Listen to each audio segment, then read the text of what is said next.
से गुजरते हो और वहां पे अगर किसी किसान और किसी की पैदावार को नुकसान होता है तो उसको बचाओ। इसलिए 84 लड़ाइयां हुई और उन लड़ाइयों में केवल 1014 लोग मरे, दुनिया का सबसे बड़ा रिकॉर्ड है। और जब प्रोफेट मोहम्मद जब मक्का में आए अपने पूरे सैनिकों के साथ, तो जिस मक्का वालों ने उनको अपमानित किया था, जिस मक्का वालों ने उनको पत्थर से मारा था, जिस मक्का वालों ने उनकी जान लेने की कोशिश की थी और उनकी तकलीफ के चलते उनको हिजरत करनी पड़ी थी, उस मक्का वालों को उन्होंने प्यार से जीता। और वो मक्का की जो फतह थी, ऐसी फतह थी जिसमें खून का एक कतरा भी नहीं बना।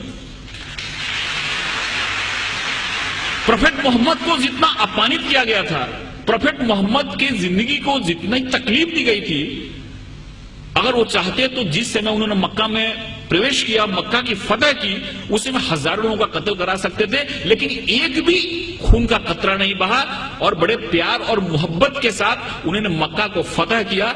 इससे यह बात सामने आती है कि शांति और अमन इस्लाम का मकसद है। तलवार उठाई उन्होंने, तलवार इसलिए उठाई कि तलवार उठाने का उनको हुक्म था, मजबूरी थी तलवार उठाना, कि अगर तलवार नहीं उठाते तो मजहब का क्याम नहीं हो सकता। और हर एक जगह गीता में भगवान श्री कृष्ण ने अर्जुन को कहा कि तुम लड़ाई करो, अगर तुम लड़ाई नहीं करोगे तो धर्म की स्थापना नहीं हो पाएगी। अर्जुन वहां से भाग रहा था, अर्जुन ने बोला कि तीर नहीं चलाता क्योंकि मेरे सामने तो हमारे सारे रिलेटिव बैठे हुए हैं। भगवान श्री कृष्ण ने कहा कि यहां पे धर्म की स्थापना के लिए तुमको लड़ाई करनी पड़ेगी, तुमको लोगों को मारना पड़ेगा। अगर तुमने लड़ाई नहीं की तो धर्म की स्थापना नहीं होगी। तो एक विशेष परिस्थिति में हमको लड़ाई करने की भी जरूरत होती है।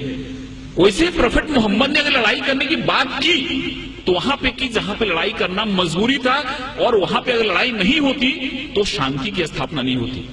इसलिए ये बात हमारे सामने आती है कि सबसे बड़ी जो बात है कि इस्लाम जहां जहां उन्होंने उनको जहां जहां वो लोगों को मार सकते थे, जहां जहां खून खराबा हो सकता था, वहां पे उन्होंने खून खराबा नहीं होने दिया। कभी कभी उन्होंने अपने को खुद अपमानित भी हुए, जैसे कि बहुत लोगों को मालूम हुआ कि सुलई हुदैबिया जो एक करार हुआ, एक जो मायदा हुआ, उसमें बहुत सारे ऐसे टर्म थे जो टर्म उनको कबूल नहीं थे, इस्लाम के मानने वालों को, मुसलमानों को कबूल नहीं थे। लेकिन प्रोफेट मोहम्मद ने कहा कि अगर यह मायदा नहीं करता हूं तो बहुत बड़ा खून खराबा हो जाएगा और उस खून खराबे से बहुत लोग मारे जाएंगे। इसलिए चलो मेरा अपमान हुआ तो चलेगा, लेकिन शांति के लिए, अमन के लिए मैं करार करता हूं, जिससे बहुत बड़ी लड़ाई टल गई। ऐसे बहुत सारे उदाहरण हैं। एक बार एक यहूदी का जनाजा जा रहा था और प्रोफेट मोहम्मद अपने लोगों के साथ बैठे हुए थे। उन्होंने जब जनाजा देखा तो उठ के खड़े हो गए। उनके लोगों ने कहा कि ये तो मुसलमान का जनाजा नहीं, ये तो एक यहूदी का जनाजा है। तो मोहम्मद ने क्या, प्रोफेट मोहम्मद ने क्या यहूदी इंसान नहीं होता? ये सारी चीजें हमारे सामने आनी चाहिए।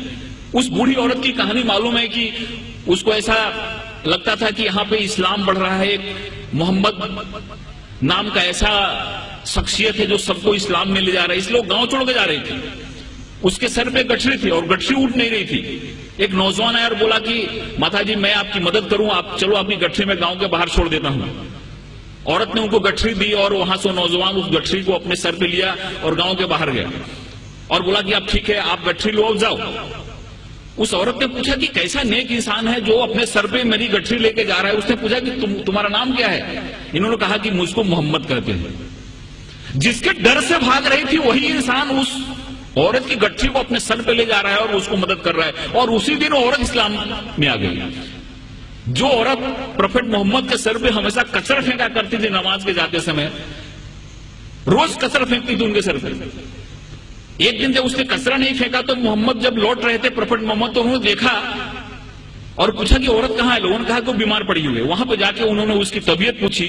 उस औरत को लगा कि जिस इंसान को मैंने इतनी तकलीफ दी, जिसको इतना मैंने अपमानित किया, जिसके सर पे मैंने कचरा फेंका, वो कैसा इंसान है कि मेरी तबीयत बिगड़ने पे मेरा हाल पूछने आ रहा है, और वहां पे इस्लाम उसने कबूल कर लिया। एक चीज लोगों के सामने आना चाहिए, ये जो तहम्मुल है, ये जो हमारी सहिष्णुता है, ये जो हमारा एक इंसानियत के प्रति प्रेम है, ये हदीस में और प्रोफेट मोहम्मद की जो सुन्नत है, ये जब हमारे लोगों के सामने आती है तो हमको समझ में आता है। एक हमारे बहुत नजदीक के मित्र हैं जयपुर के, उनको कई बार मैंने मुशायरे के लिए बुलाया। उन्होंने दो चीज मुझको बताई। ये दोनों चीजें मुझको कहीं रेफरेंस मिला नहीं है, लेकिन उन्होंने बताई। उन्होंने पहला ऐसा बात